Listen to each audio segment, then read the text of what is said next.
박근혜 전 대통령의 검찰 출석이 나흘 앞으로 다가오면서 검찰은 긴장된 분위기 속에 매우 분주한 모습입니다. 조사를 어떻게 이끌어가야 할지 구체적인 준비는 물론 검찰청사 안팎의 경비 대책도 논의되고 있다고 합니다. 서울중앙지검 취재기자 연결합니다. 박효정 기자. 네, 검찰특별수사본부는 헌정사상 4번째 전직 대통령 소환 조사를 앞두고 준비에 매진하고 있습니다. 전직 대통령을 2번 소환하기는 부담스럽다는 점에서 모든 의혹을 한 번에 조사하기 위해 철저한 준비가 필요한 상황인데요.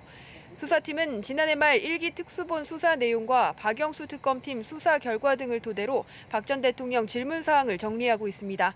뇌물수수와 직권남용 등 13가지 혐의를 확인할 수백 가지 질문을 추리면서 박 전 대통령의 조사 태도를 여러 가지로 가정해서 대비책을 마련하고 있는 것으로 전해졌습니다.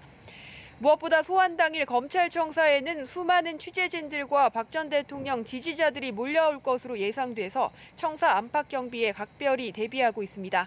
박 전 대통령이 삼성동 사저에서 서울중앙지검 청사로 들어갈 때까지의 경호 문제는 청와대 경호실과 협의 중인 것으로 전해졌습니다. 박효정 기자, 박 전 대통령 소환을 앞두고 대기업 임원들도 어제 소환이 됐는데 직전까지 보강 수사가 이뤄질 것이라고요?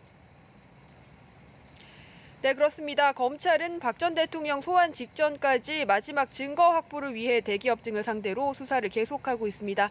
특수본은 김창근 의장 등 SK그룹 임원 3명을 어제 소환해 최태원 회장 특별사면과 SK의 미르와 K스포츠재단 출연 사이의 연결고리를 찾는 데 수사력을 집중했습니다. 안종범 전 청와대 수석도 어제 소환해서 업무 수첩을 토대로 박 전 대통령이 이재용 삼성전자 부회장과 나눈 대화와 지시사항 등도 확인했습니다.